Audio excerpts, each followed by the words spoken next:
Joliba TV jabarani filɛbaw an ka foli ani tanuni an b'o ta ka di aw bɛɛ lajɛlen ma nin waati na aw minnu bɛ k'an filɛ ani aw minnu bɛ k'an lamɛn min y'an ka bɔlɔlɔw ani télévision sanfɛ ani radio yɛrɛ sanfɛla la limanaw an bɛ bɛɛ fo ka bɛɛ waleɲuman dɔn minnu ye nin waati in sugandi walasa ka se ka kunnafoni sɔrɔ limanaw an bɛ bɛɛ fo ka bɛɛ waleɲuman dɔn ka jira k'a fɔ kunnafoni gafew de lakali waati dɔ min bɛ tali kɛ don o don ka ta ntɛnɛn fo ka se juma donyaw ma nin wagati mana se nɛgɛ kanɲɛ 9 mana tɛmɛ ni sanga 30 ye fo ka se a kanɲɛ 10 ma sanga 30 kɔnɔna la an y'a kanu ka gafew kɔnɔ kuma lakali aw ye walasa bɛɛ bɛ se ka faamuya sɔrɔ a la cogo min na nka jɛmukan in segin bɛ k'a kan waati ni waati tile kɔnɔna la walasa aw bɛ se ka faamuya sɔrɔ jɛmukan in na cogo min na o kuma nin y'an sigilen kɛnɛ kan bi tarata ye min ye mɛ kalo tile 31 san 2022 limanaw an b'aw fo ka waleɲuman dɔn an b'a fɔ ɲɛna aw danse kunnafoniw kɛnɛ kan limanaw gafew bɛ yan nɔ gafe minnu bɛ yen n'an bɛna an da don la sisan bakurunba damadɔw la o la taalen ɲɛfɛ ka sɔrɔ ka tɔ walawala fasidi sɛbɛn min bɛ yan fɔlɔ o ye le soir de Bamako ye a y'a jira k'a fɔ ko min bɛ tali kɛ docteur Umaru Mariko limanaw Umaru Mariko min ni ayiwa fanga sinaya ayiwa o baara kɔni a b'o la waati ni waati jamana kɔnɔna la yan nɔ a bɛ kalo 2 bɔ sisan docteur Umaru Mariko a tununnen don maa si t'a ta yɔrɔ dɔn a jirala k'a fɔ soir de Bamako kɔnɔna la bi ayiwa Umaru Mariko ko a bɛ n'a fɔ a y'a yira maaw la k'a fɔ a balolen don sabu a yɛrɛ ka kuma la ko ale ma sa bana t'a la wa maa m'a minɛ wa k'ale bɛ Mali la yan a ma taa yɔrɔ si an bɛna o lakali aw ye sisan ale soir de Bamako kelen in kɔnɔ limanaw ko Imam Mamudu Diko ka kumaw la ni maa caman bɛ ka kuma ninnu ta k'a kɛ fɛn wɛrɛ ye k'a kɛ kuma jugu ye maa min bɛ yen n'ale bɛ sariya dɔn maître Cheikh Umaru Konare ale de y'a jira k'a fɔ min ye Imam Mamudu Diko ka kuma ninnu ye ko kumaw tɛ minnu bɔra sariya kɔnɔna la i n'a fɔ an ka sariya sunba b'a yamaruya maaw ka kuma nka a ka kɛ bonya kɔnɔna la ko min ye Mamudu Diko ye a ka kuma in a kɛra bonya kɔnɔna la a ma don maa gasi la soir de Bamako de y'o fɔ an bɛna o ɲɛfɔ aw ye sisan o mana bɔ yen Nouvelle Horizon fana bɛ yan a kumana ayiwa Nouvelle Horizon y'a jira k'a fɔ ko Douentza ani Gosi cɛ ayiwa ko mobili caman de bɛ yen n'o ye maa ta mobiliw ye kariw de ko don limanaw ko caman de jɔlen don ayiwa Douentza ani Gosi cɛ k'a sababu kɛ siranya yɛrɛ ye ayiwa ko bamancimaw de kɛmɛ ka taa ayiwa sira fila in Douentza ani Gosi cɛ ayiwa min ye mobiliw ye olu bɛɛ lajɛlen jɔlen don siranya yɛrɛ kama a bɛ se kari 10 ɲɔgɔnna ma olu bɛɛ lajɛlen jɔlen don si tɛ ka sɔn ka taa ayiwa i ka taama la k'a sababu kɛ bamancimaw ɲɛ siranya ye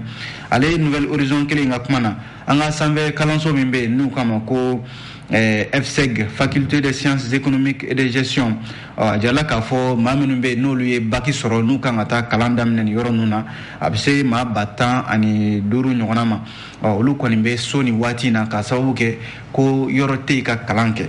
an bɛna an da don o la sisan Nouvelle Horizon ale kɔnɔna la o mana bɔ yen l'essor ale kumana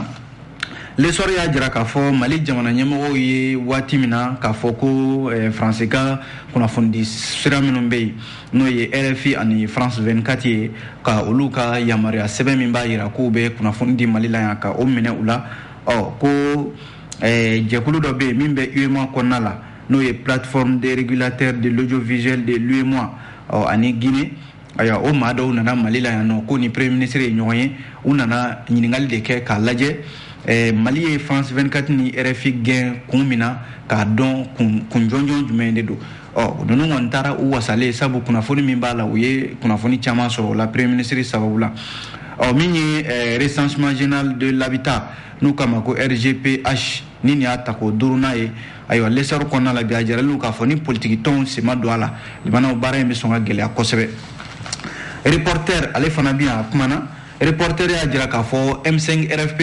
kɔnɔna la bi limanaw ni gɛlɛya kɔni tɛ fila ye kelen b'a kɔnɔ sabu M5 RFP a na kɛ jɛkulu dɔ bɛ yen ayiwa olu wulilen bɛ k'u jɔ bi k'u tɛna u ka comité stratégique a lakodɔn san ko ko premier ministre yɛrɛ n'o ye Choguel Kokala Mayiga ye ale de bɛ comité stratégique ɲɛmaaya la bi ko maa tɛ se ka kɛ kiiritigɛla ye ka tila ka kɛ fangelema ye tuguni ko Choguel Kokala Mayiga b'o baara de la bi olu tɛna se ka to M5 kɔnɔna la wa comité stratégique min bɛ yen bi olu kɔni t'a lakodɔn reporter de y'o fɔ an bɛ sɔrɔ k'a kuncɛ ni min ye o ye l'indépendant ye l'indépendant ko min bɛ tali kɛ Cheikh Mohamed Cherif Kone ale ye kiiri tigilama ye wa min ye jɛkuluba ye n'o ye RFSIMA ye o ɲɛmaa don syndicat do anga critique la mauchela ko a welele do aywa minye conseil supérieur de la magistrature no yanga critique la mauka nyoye bami mitoka ke anyamugo ya be jamana kuntigi yere bolo shini araba aywa ko Sheikh Mohamed Sherif Kone ale welele do keneka sabu ko kuma minun be boada kosaina kuma minun be na be nyeshi jamana ma aywa ka sekata sigi jona ka nyininga kunjume na ni kuma minun be boada ayre ka joro kama limana kenya soba mimbe no be kaimara la no ye hôpital Fuseni Dawe aywa limana ni ngone malwala kuba de saboko musola kamunumbe ni ubita jigni yorola ni kenya soba inkono ko darote no liwe muso de be jigni ke dumana na dugolo sanfe limana ko ni ngone malwala kuba de bi l'indépendant de ni kuma famina anedo la ko wala aw ye 600 ngayana ngase oma amba damne ni mi o ye le soir de Bamako parce que disere nya jira ka foko mi docteur Umar Mariko aywa yoron abe kalo flabo sisan docteur Umar Mariko tunnedo ka sabu ke jamana nyemo wulla no fe wati dola ka fo ba amine ka nyininga adalakana kuma min borada Jared mine o kera aywa démocratie kola anga jamana kono o kunla ina adema PAJ de fe yoro hakilla jigina mimbi talike avril kalot le nani temenina ana ke jamana nyemo wulla kata docteur Umar Mariko kubita amine aywa ka nyininga ngunu kan minu ne olube jamana konna la ya chama ya yira kafo docteur Umar Mariko do yere ko kate balula ble do yere ko kate mali kono ya mawbo kuma la wati mina aywa mi Umar Mariko parti sadi nyama abora kwa nyefol do ke kuna fondi sera do ka ni oye media Guinée ale de ni kuna foni lase ka foko Umar Mariko ko ale masa banatala wa maerema ale mine wa ko abe mali kono ya mata roshi ko abaka dukulu sanve ko mauka do nga fo mali dukulu ka bon kosebe ale bise ka ke mali yorola mashita do ale bi yoromina limana ne jatemne ke aka kuma la ako kele min ba le bolo kele ate jode kele bita aka sirafe docteur Umar Mariko ya jira ka fo bibi na mali konna la yanno ni kumana aywa inake maye mamimbe ko ina dankarike fangala ko ale bo hukumu de konna la docteur Umar Mariko akoni sende ka yini ka ye fangati la mau fe kabi afrikalo tile nani temeni samba flani mwa wati mina utara kaso kubita anyini limana makoni kosa ina areka politique ton akera somogo yo akera politique ton oluye kuna foni di ka fo aywa olu konte Umar Mariko yorodon olu yɛrɛ welele face de sɛbɛn soir de Bamako fɛ olu y'a yira k'a fɔ u tɛ se ka ni kunnafoni u tɛ se ka tiɲɛtigiya sabu maa min ni kunnafoni n'o ye Guinée Media ye olu tɛ se ka a sɛbɛntiya k'a fɔ ko Guinée Media ye kuma min fɔ nin ko tiɲɛ don nka k'a sɔrɔ dun olu yɛrɛ bɛɛ wuli ka jɔ sugu bɛɛ la kabi Umar Mariko tununa avril kalo tile 4 tɛmɛnen olu ma kibaruya dɔn a la u n'ale yɛrɛ ma kuma limana ni somago naka politique ton ni fo ni Guinée Media ni fo aywa ko Umar Mariko aywa kwa bina fo aye yirali ke ka fo abe balola ayre kumana ka fo abe balola banatala aywa mama mine awa be mali konna la yanno yoro Umar Mariko ni ashin flana sharia be wula no fe folo kera kuma kan do borada ni jatemine ke ani shogel ko kala maigan nyonche kuma minum be ni neni jugu bora konna la yoro Umar Mariko ha kumine na wala décembre kalula samba flani muga ani kele ka black kasola atlala ka black abo kasola o kofe tuguni atlala ka wele ay kuma minum fo ka nyeshi anga surasuma ka foko fagali wale do bi ka ke mali konna la yan ko ka sege ko surasu no chamambe ala krenela min kara mura ka fe no limana Umar Mariko bo tali de la halsa asene ka ye nga kuna funu ya ira ka fo abibalola de ko fo itala ere ka kuma la kuna funu fleni limana soir de Bamako ale soir de Bamako kelinga kuma la ko minye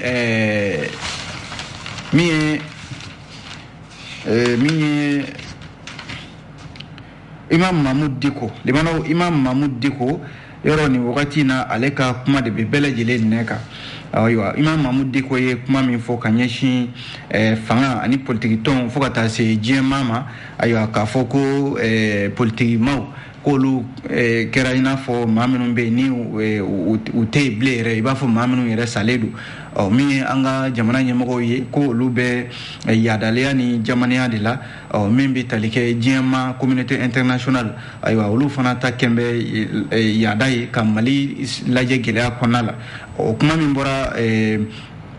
Imam Mahmud Diko da lemana kuma in bɛɛ lajɛlen kɔni bɛ ka i ta fɔ a la min ko a ka ɲi min ko a man ɲi bɛɛ bɛ k'i ta fɔ a la ni jateminɛ kɛ M5 RP autorité morale n'o ye Imam Mahmud Diko ye ayiwa a na kɛ maître Cheikh Umaru Konare ale ye kuma in a y'a sɛgɛsɛgɛ k'a lajɛ kuma in n'a sɔrɔla ayiwa a bɛ bɛn walima n'a tɛ bɛn min ye maître Cheikh Umaru Konare ale welele ayiwa Africa Blue Television u ka débat dɔ kɛnɛ kan a y'i kanto o de la k'a fɔ Imam Mahmud Diko ko Badilabugu Alimami ayiwa ko a kumana sariya kɔnɔna la yɔrɔ jamana kɔnɔna la sariya sunba ye bɛɛ yamaruya ayiwa maa si da kana kɛ barakɔnɔfɛn bɛɛ ka kuma nka kuma ka kɛ bonya kɔnɔna la a bɛ fɔ min ma ko liberté d'expression ko Imam Mahmud Diko kumana o de hukumu kɔnɔna la maître Cheikh Umaru Konare ka fɔ la ko Imam Mahmud Diko ye alimami maa don min ni ko maa kan ka siran ɲɛ siranya fɛn don ko Mahmud Diko ye maa ye bi maa kan ka siran ɲɛ sabu maa min bɛ yen n'ale de farala M5 kan ka Ibrahim Boubacar Keita ka fanga dafiri n'o nana bi ka kuma k'a fɔ fanga taabolo man ɲi aya ko Faranjila fanga maaw minnu bɛ ka u dɛmɛ u na siran kɛ bɛɛ lajɛlen na wuli ka jalaki bɛ Imam Mahmud Diko kan yɔrɔ bamananw ko ten ko ni ayiwa fɛn bilen ye maa min fa n'i ye tongo bilen ye i bɛ siran Imam Mahmud Diko b'o jɔyɔrɔ de la bi ale de ye Ibrahim Boubacar Keita ka fanga bi n'a fɔra k'a fɔ bi a bɛ ka kuma Faranjila fanga kan bi a tɛ ka ɲuman fɔ u kan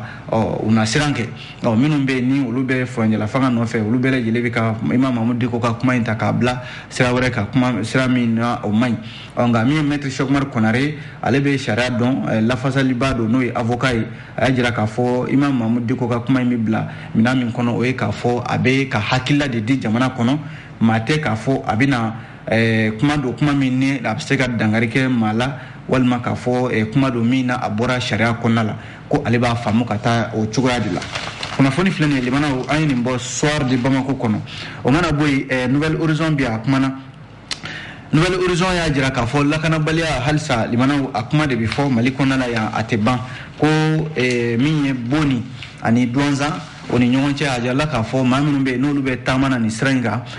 kunnafoni y'a jira k'a fɔ seereya caman de y'a jira k'a fɔ ko a bɛ se mobili 15 ma a bɛɛ lajɛlen kariw ye minnu bɛ maaw ta ka bɔ Bamako yan ka taa Douanza walima minnu bɛ maaw ta Gawo ka na Bamako n'u bɛ tɛmɛ Douanza fɛ k'a bɛ tile 3 bɔ sisan mobiliw camanba de jɔlen don nin yɔrɔ ninnu na ni minnu jɔlen tɛ Douanza ka makɔnɔni kɛ n'u bɛ k'u kunda Gawo kan i b'a sɔrɔ dɔw bɛ yen nɔ olu jɔlen don Gawo olu bɛ ka makɔnɔni kɛ u bɛ k'u kunda Douanza walima Bamako yan nɔ kan limanaw a jirala k'a fɔ nin waleya de bɛ sen na a bɛ tile 3 bɔ sisan k'a sababu kɛ mun ye ko jateminɛ kɛra k'a fɔ Bamancɛ wale tigilama dɔw bɛ yen Katiba de Masina walima Katiba Serma ani Ansarul o jɛkuluba 3 ko olu kunnafoni dira k'a fɔ olu bɛ munumunu zalo la ayiwa Boni ale fanfɛlaw la a kɛlen don sababu yɛrɛ ye Boni dugu yɛrɛ maa tɛ don maa tɛ bɔ wa Bamanciw de bɛ ka nin ɲɔgɔnna waleya de lama nin yɔrɔ kofɔli ninnu na a jirala k'a fɔ siraba min bɛ yen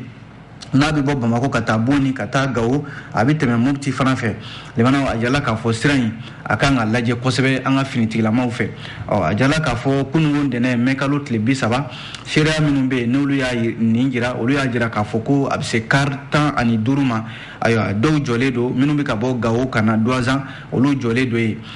ko maa minnu bɛ taama in na musolakaw caman b'a la dɔw yɛrɛ bɛ yen den fitininw b'u bolo kalo 6 walima a tɛ tɛmɛ o kan caman bɛ yen olu bɛ Douanza mara la i b'a sɔrɔ dɔw yɛrɛ bɛ yen u bolofɛnw bannen don kɔngɔ b'u la minɔgɔ b'u la yɔrɔ Mali ye jamana min bɛ yen n'an bɛ hinɛ ɲɔgɔn na ko minnu bɛ yen ni taamakɛlaw don i b'a sɔrɔ balo t'u bolo bolofɛnw bɛɛ bannen don nka sigidalamaw bɛ ka hinɛ u la ka balo di u ma yan'u ka o sira sɔrɔ a jirala k'a fɔ nin waleya de bɛ sen na wa hali nɛgɛjuru sira minnu b'u bolo n'o ye telefɔniw ye u n'u somɔgɔw sen tɛ ka ɲɔgɔn sɔrɔ walasa i ka se k'i ka telefɔni yɛrɛ ka kuran k'a la f'i ka dɔrɔmɛ 20 walima dɔrɔmɛ 40 di yanni i mago ka ɲɛnabɔ limanaw ko nin waleya de bɛ sen na Douanza mobili caman jɔlen don yen nɔ minnu bɛ bɔ yen nɔ ka na Bamako yan walima minnu bɛ bɔ Gawo ka na Douanza siraba in sanfɛla la limana ale nouvelle horizon kelen ka kuma la an ka sanfɛ kalansoba min bɛ yen n'an k'a ma ko faculté des sciences économiques et de gestion bakurunba la u k'a ma ko FSEG limana a jala k'a fɔ kabi mɛ kalo tile 9 tɛmɛnen san 2020 a bɛ se tile 20 ɲɔgɔnna ma ko nin waleya de bɛ FSEG kɔnɔna la bi maloyala ko don limana k'a fɔ kalanden minnu bɛ yen ni olu de ye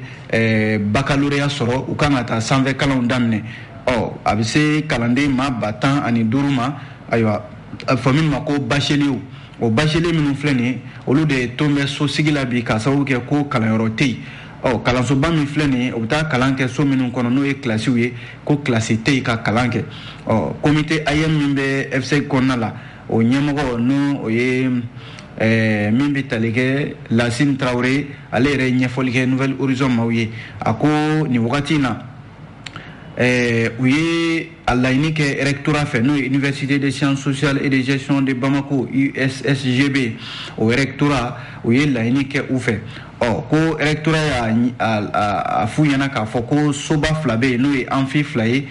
min bɛ institut universitaire de gestion na ayiwa i b'a sɔrɔ maa 200 ni maa 50 bɛ don o kɔnɔna la ko yɔrɔ filanan fana o bɛ faculté de droit privé la maa 300 ni maa 15 o bɛ don o kɔnɔna la limana o so dili o tɛ baasi ye ko nka k'a fɔ de kalandenw bɛ taa don nin so ninnu kɔnɔ i b'a sɔrɔ a so ninnu kɔnɔna la ko maaw bɛ t'u sigi ban minnu kan ka kalan kɛ ko pan tɛ yen ventilo tɛ yen climatiseur tɛ yen k'a fɔ k'i bɛ t'i sigi ka kalan kɛ yɔrɔ maaw tɛna t'u sigi duguma ka kalan kɔni kɛ Lasine Traoré y'a jira k'a fɔ nin gɛlɛya de bɛ yen so dili tɛ baasi ye ko nka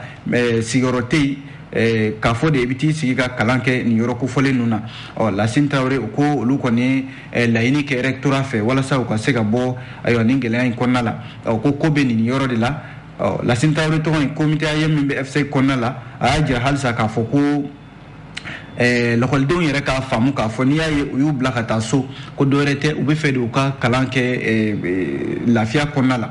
n'a fɔra k'a fɔ i bɛ taa kalan kɛ limanaw san 3 kalan o bɛ taa wolo san 5 walima san 6 la licence dɔrɔn ɲini kama yɔrɔ o tɛ hɛrɛ ye Lasine Traoré y'a jira k'a fɔ nin kɔni ye ko ye ko min bɛ yen ni maloyala ko don FSEG ale kɔnɔna la bi FSEG ɲɛmɔgɔw yɛrɛ ɲininkali olu y'a jira k'a fɔ n'i ye kalanso yɛrɛ lajɛ n'o ye faculté des sciences économiques et de gestion ye kalanden min bɛ yen n'o kan ka kalan kɛ a kɔnɔ n'o da dɔnnen don o kan ka bɛn maa 30,000 de ma ko nka bi FSEG kɔnɔna la limanaw a bɛ se maa 35,000 ma kalandenw na minnu de bɛ ka kalan kɛ FSEG kɔnɔna la wa o bɔlen kɔ ye maa 15,000 wɛrɛ o nana fara kan yɔrɔ a kɛra sɔ ma mɔ dɔwɛrɛ bɛ ka k'o ka fara kan Mamadou Traoré ale de ka fasiri nin ye limanaw an ye nin bɔ Nouvelle Horizon ale kɔnɔ o mana bɔ yen nɔ l'essor ale bɛ yan a kumana limanaw l'essor y'a jira k'a fɔ ko n'i ye jateminɛ kɛ waati dɔ la jamana ɲɛmɔgɔw ye yamaruya minɛ France 24 ani RFI la k'a fɔ u tɛ se ka kunnafoni di Mali la yan nɔ bilen ko sabu u yera taramako dɔ la tanamako minnu bɛ yen n'o ye kunnafoni kolonw dili ye walima kunnafoni minnu na a yamaruya t'u bolo k'a di Mali kɔnɔna la yan nɔ a jirala k'a fɔ RFI ni France 24 olu kɔni ka kunnafoni di a jɔra Mali la yan fɔlɔ o de hukumu kɔnɔna la min ye jɛkulu dɔ ye plateforme des régulateurs de l'audiovisuel minnu bɛ UEMOA jɛkulu kɔnɔ o ye jɛkuluba ye minnu bɛ sariya ta walasa ka se ka min bɛ tali kɛ téléso ni radio so minnu bɛ yen n'o bɛ UEMOA kɔnɔna la ka se ka baara kɛ sariya kɔnɔna la ko o jɛkulu de nana Mali la yan nɔ min bɛ a ɲɛma o ye Babakar Diagne ale de bɛ jɛkulu ɲɛma k'u nana u ni ayiwa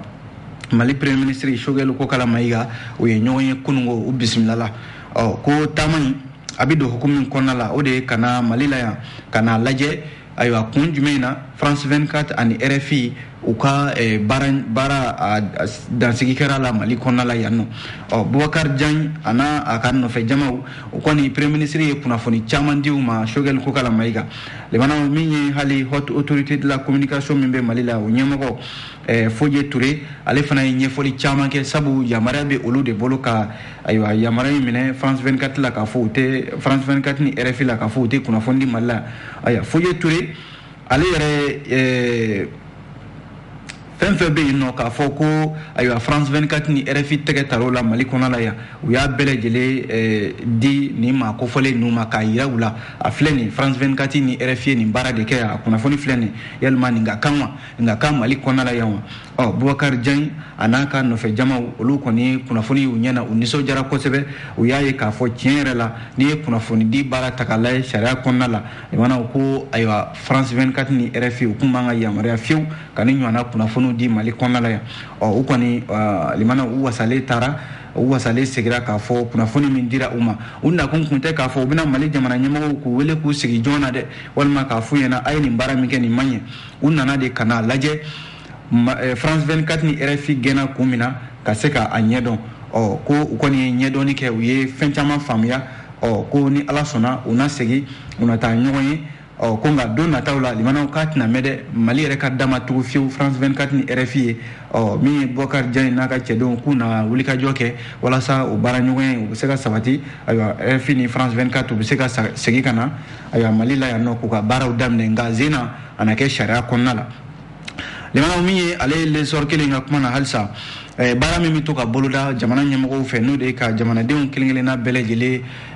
tɔgɔ ɲini k'a dɔn i sigiyɔrɔ i bɛ si hakɛ min na ani i bɛ sigiyɔrɔ min na ka se k'o dɔn o ko min ma ko recensement général de la population et de l'habitat baara bɛ to ka boloda an ka jamana kɔnɔna la yan min ye institut national de la statistique ale de fɛ ko a bɛ ka baara in kɛ ani min ye fondation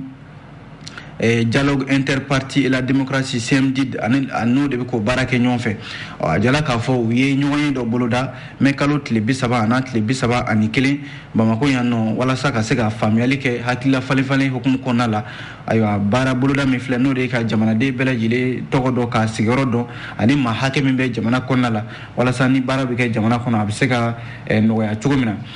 l'histoire y'a jira k'a fɔ baara in kɔni bɛ ka kɛ nin y'a tako 4nan ye n'o ye 5e recensement général de la population et de l'habitat ye ko nka limanaw baara in kɔni bɛ kɛ ko nka ni politiki tɔnw n'olu da ma don ko in na ayiwa ko baara in a bɛ kɛ soli ka wuli nka u ma taama fɔlɔ dɛ o de la laɲini kɛlen don bi min ye UNFPA ani CMD maaw walasa u ka se ka politiki tɔnw u ka se k'u wele nin kɛnɛ in kan o de la ɲɔgɔn ye min kɛra mɛ kalo tile 30 n'a tile 31 ayiwa ko politiki tɔnw caman welelen don a ko kɛnɛ kan walasa u da ka se ka don a ko la n'o tɛ ko ni ko in kɛra k'a sɔrɔ ayiwa politiki tɔnw olu a baara kɛra u kɔ limanaw a tɛ se ka kɛ ko sabatilenba ye Abubakar Traoré an ye nin sɔrɔ a bolo lesɔr ale kɔnɔna la o mana bɔ yen reporter bi a kumana limanaw min ye reporter ye a y'a jira k'a fɔ ko jɛkulu min bɛ yen n'o ye M5 RFP ye ko jɛkulu kura dɔ poyira a kɔnɔna la ni o ye coalition dɔ ye olu y'a jira k'a fɔ ko u ka comité stratégique n'o y'u ka ɲɛmɔgɔso ye ko o tɛna a lakodɔn bilen ɲɛmɔgɔso in a ɲɛmɔgɔya yɛrɛ bɛ ayiwa premier ministre de bolo n'o ye Choguel Kokala Mayiga ye limanaw M5 RFP a na kɛ daba wuli de b'a kɔnɔna la bi sabu comité stratégique min filɛ nin ye ni a jala k'a fɔ o ɲɛmɔgɔya bɛ Choguel Kokala Mayiga bolo ko maa dɔw wulila k'a fɔ u tɛna Choguel Kokala Mayiga ale lakodɔn wa ko comité stratégique yɛrɛ maa min a b'a kɔnɔna la ayiwa k'u tɛn'u lakodɔn u ye kunnafonidilaw wele ka ɲɛfɔli k'u ye sibiri tɛmɛnen mɛ kalo tile 28 maison de la presse la u ka ɲɛfɔliw la waati min na ko M5 maa dɔw bɛ yen olu wulila k'a fɔ u bɛ dɛmɛ ta ka ɲɛsin Kawural Umar Abdul Touré ma n'ale ye mouvement Kawural ɲɛmɔgɔba ye kabi o wulikajɔ de kɛra ko a na kɛ maa dɔw bɛ yen olu dulonna M5 kɔnɔna la M5 RFP o kɛra gɛlɛya ye a kɛra i n'a fɔ bɛɛ lajɛlen bɛ ka taa i ta fan bi min bɛ tali kɛ M5 jɛkulu dɔw de bɛ n'o ye coalition dɔ ye olu de wulila sa ka ɲɔgɔn ye dɔ kɛ u y'a jira k'a fɔ ko olu ye lɛtiri caman de di ci comité stratégique ma lɛtiri ninnu caman kɔnɔna la laɲini minnu b'a kɔnɔ o de ye k'a fɔ M5 kɔnɔna la ayiwa ko EMK n'o ye Cheikh Umar Sissoco ale ka tɔn ye muso ni cɛ ni denmisɛnnin minnu b'a kɔnɔna la ko olu dɔw gulonnen don olu ka hakɛw ka lajɛ Usman Doumbia ale yɛrɛ ka fɔ la k'a bɛ se san 1 ɲɔgɔnna ma sisan u b'o baara la nka ko taama bɔ sisi ma bɔ M5 ɲɛmɔgɔw kɛlen don k'a kɛ fangeleko ye ni min ma u ja ni min ka kuma ma ta u fan fɛ u t'u ka kuma ta ba la min ye Burema Afo Traoré ale fana ye CS comité santé ale y'a jira k'a fɔ ko tiɲɛ yɛrɛ la baara min bɛ ka kɛ M5 kɔrɔ bi o t'olu fɛla ye wa olu hakilila min kɔni b'olu la bi o de k'a fɔ comité stratégique min bɛ yen olu tɛ a lakodɔn wa ayiwa olu b'a ɲini bi M5 comité stratégique a ka ci maa kuraw u ka bila o nana wa maa min b'a ɲɛma bi n'o ye Choguel Kokala Mayiga ye ale ka bɔ a ɲɛmɔgɔya la sabu k'i tɛ se ka kɛ premier ministre ye ka tila ka nin jɛkulu k'a fa Gabriel Tchenu limanaw ale de ni fasiri kɛ reporter ale kɔnɔna la o mana bɔ yen l'indépendant bi a kumana limanaw l'indépendant fɛla ye mun ye bi o ye k'a fɔ ko Cherif Kone Cheikh Mohamed Cherif Kone ale de ye jɛkulu ɲɛmɔgɔ ye ni u k'a ma ko association malienne des procureurs et poursuivants ani référence syndicale des magistrats RFSIMA o ɲɛmɔgɔ don limanaw Cheikh Mohamed Cherif Kone a na kɛ sini juin kalo tile fɔlɔ araba ko a welelen don min bɛ tali kɛ ka taa sigi joona sabu ko conseil supérieur de la magistrature sigi min bɛna kɛ n'a bɛna kɛ jamanakuntigi yɛrɛ ɲɛna ko wele bilalen don Cheikh Mohamed Cherif Kone ma a ka taa sigi joona k'a ɲininka kun jumɛn na a bɛ to ka bɔli laban minnu kɛ limanaw ayiwa hali n'a sɔrɔla kunba ma fɔ a la nka indépendant ka fɔ la a bɛ se ka ɲininka kun minnu na o de ye k'a fɔ kɔsa in na yɔrɔ Cheikh Mohamed Cherif Kone a bɛ bɔ ka fanga ka taabolo dɔw bɛ o n'a ka taabolo tɛ kelen ye sango waati min na jamanakuntigi ka avion sango min n'a fɔra k'a fɔ ayiwa premier ministre kɔrɔ Sumelu Bubey Mayiga minɛna o la ani ayiwa ministre min bɛ yen n'o bɛ sɔrɔko kunna n'a tun bɛ sɔrɔko kunna madame Bɔre Fili Sisoko yɔrɔ olu ka dossier Cheikh Mohamed Cherif Kone y'a jira k'a fɔ ko cour suprême tun man ka i da don a la ko sabu k'a na kɛ cour suprême i jɔ haute cour de la justice o de ka jɔyɔrɔ la ka sɔrɔ dun a ka baara tɛ kabi o kuma fɔra min ye Cheikh Mohamed Cherif Kone a n'a yɛrɛ baarakɛɲɔgɔn dɔw u tɛ ka ji kɛ ɲɔgɔn tɛgɛ bi hali cour suprême yɛrɛ a tun b'o avocat général la min ye jamanakuntigi ye ale ye décret bɔ k'a fɔ Cheikh Mohamed Cherif Kone ko a ka bɔ o jɔyɔrɔ in na limanaw ni n'a ɲɔgɔnna samasamaliw hali Sam ni Silima ani Cheikh Mohamed Cherif ka tɔn ni ɲɔgɔn cɛ n'o yɛrɛ FSIMA ni AMPP ye ayiwa olu fana bɛn tile tɛ u ni ɲɔgɔn cɛ bi a na kɛ sini kɔni ayiwa Cheikh Mohamed Cherif Kone jamanakuntigi yɛrɛ de lettre ci colonel Assimi Goïta ko k'a wele k'a sigi k'a ɲininka kun jumɛn na ni ɲɔgɔnna waleyaw kuma bɛɛ o bɛ bɔ a da an b'a kuncɛ ni min ye limanaw l'indépendant ka kunnafoni halisa ko kɛnɛyasoba min bɛ yen n'o bɛ Kayi mara la hôpital Fuseni Daw ayiwa hôpital Fuseni Daw limanaw a jala k'a fɔ waleya dɔ bɛ ka kɛ yen waleya min n'a a kan ka maa lamaloya kosɛbɛ sabu ni ɲɔgɔnna kɛnɛyaso belebeleba Mali kɔnɔna la yan nɔ k'a fɔ ko musolaka minnu bɛ yen limanaw ni olu ka yɛrɛsɔrɔ sera ko olu ka yɛrɛsɔrɔ limanaw u bɛ kɛ dugumakolo de sanfɛ k'a sɔrɔ dun ko yɔrɔw bɛ yen yɔrɔ minnu bɛ yen n'a fɔra k'a fɔ ko ayiwa li n'o ye musow bɛ da li minnu kan ko o de tɛ ka sɔrɔ nin kɛnɛyasoba in kɔnɔna la limanaw maliyara ko don dɛ k'a fɔ hôpital Fuseni Daw min filɛ ni Kayi mara la kɛnɛyaso don kɛnɛyaso min bɛ yen n'a fɔra k'a fɔ a bɛ jate Mali kɛnɛyasobaw fɛ kosɛbɛ nka nin waleya min filɛ nin n'a yera ɲɛ la k'a fɔ musow olu ka yɛrɛsɔrɔ mana se limanaw u bɛ bange kɛ dugumana la tiɲɛ la k'o tɛ fɛn ye fɛn min bɛ yen n'a a bɛ jamana tɔgɔ ja ko sibiri tɛmɛnen mɛ kalo tile 28 ko muso caman de bɛ yen minnu nana yɛrɛsɔrɔ baaraw la ayiwa u ka a fɔra k'a fɔ ko li tɛ kɛnɛyasoba in kɔnɔna la caman de jagoyara sa kɛnɛya tigilamaaw fɛ ka u ka baaraw kɛ dugumana la limanaw ni ɲɔgɔnna waleya hakilila jiginna kabi mɛ kalo tile 17 tɛmɛnen a jarala k'a fɔ ko samasamali dɔ bɛ syndicat min bɛ nin kɛnɛyasoba in kɔnɔ ani u ka kɛnɛyaso in ɲɛmɔgɔw cɛ a na kɛ syndicat yɛrɛ k'u ye lettre dɔ ci kɛnɛya hôpital Fuseni Daw a ɲɛmɔgɔw ma k'a fɔ ko baara min bɛ sen na n'o ye hôpital yɛrɛ nafolo min bɛ sɔrɔ a ka don hôpital a baara la ani minɛn minnu bɛ yen n'o bɛ ka majɛ kɛ baara in nafolo ka se ka don o la ko lettre cira gouverneur ma